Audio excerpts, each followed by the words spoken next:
Check it out.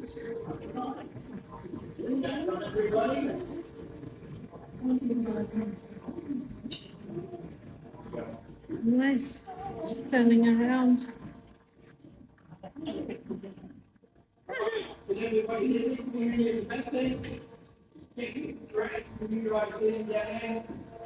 All right, excellent. And everybody's in.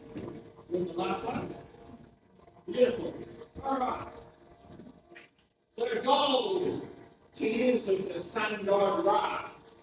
That's what the Egyptians believed when the sun god Ra cried and his tears fell into the water and became gold.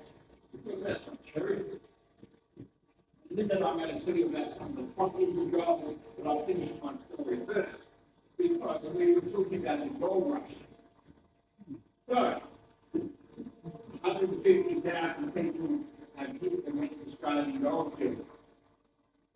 Being proud of West Australian, I'd like to tell you the West Australian discovery first. This one is called the Golden Eagle Nugget. Golden Eagle Nugget found in 1931. It wasn't found by a prospector. It was found by a boy named Jimmy Love. Jimmy was 15 and he prospected just south of where Coolgardie is today with his dad. That was not, that's the replica. If it was real gold, I could hardly pick it up. Dad's over there working hard. Jimmy's here. You don't have to get much to work too hard. He's just mucking around. There's a track where the wagons roll through and there's a dip in the track. So it says, oh, we get already been a hole. So it hasn't been big. And what he finds is this. Picks it up. Oh, it's so heavy you can hardly lift it. Dad, gold, gold. Ha, we're so rich, gold. Now, the gold fields of Western Australia, it really doesn't look like this when you find gold. It's covered with rocks. The gold fields of Western Australia, 1931, still a little bit of the Wild West, still a bit of villains around. Go to Capricorn, he goes, Jimmy, stop mucking around. Put down that dead eagle and get back to work. So Jimmy puts it down, he sticks on it with all his quiet dampeners and checks gold. Rushing in here to gold people, trading gold for cash. They are rich. What do they do with the money? Well, they do a very Australian thing, of course. They buy a car. That's right. Well, the Excelsior Hotel, they randomly named the Golden Eagle Hotel. And that's how it got its name. Now, if you're interested in finding gold, from there, because the scientists tell us we probably only discovered about 20% of the gold that exists on Earth. That means there's 80% out there still to be found. Like this one, this is called the Hand of Faith. It is a fairly recent discovery from 1881, done by a gentleman called Kevin Hillier, very religious, very well read, and called the Hand of Faith. This is the largest existing gold nugget left in the world. But it certainly wasn't the biggest. The largest gold nugget ever found in the world was found right here in Australia in 1869. Called the Welcome Stranger. The Welcome Stranger was found by a gentleman called John Deason. Now, John Deason and his pal Mr. Oates and joined the properties in Victoria. One day, they passed the refinery out at the airport. Modern refineries are very different. They're all automated, it's done with machines. The gold pour is just there to make sure everything runs smoothly. But prior to that, gold was being poured in the traditional way, and that's what I'm going to show you today. Now, gold pouring is dangerous stuff. We are dealing with a furnace at over 1200 degrees Celsius. Why so hot? Because the melting point of gold is 1064 degrees Celsius. So we have to get the gold well above that temperature so that it melts. When it melts completely, it will become clear and start to swirl and be very sticky. At that point, I can pour it. Because gold pouring is so dangerous, the first thing I should do is acknowledge the bravery of these people sitting in the splash zone. Very courageous of you.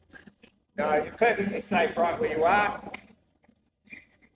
But I do need to cover off a couple of safety things because safety is very important to the Perth Mint.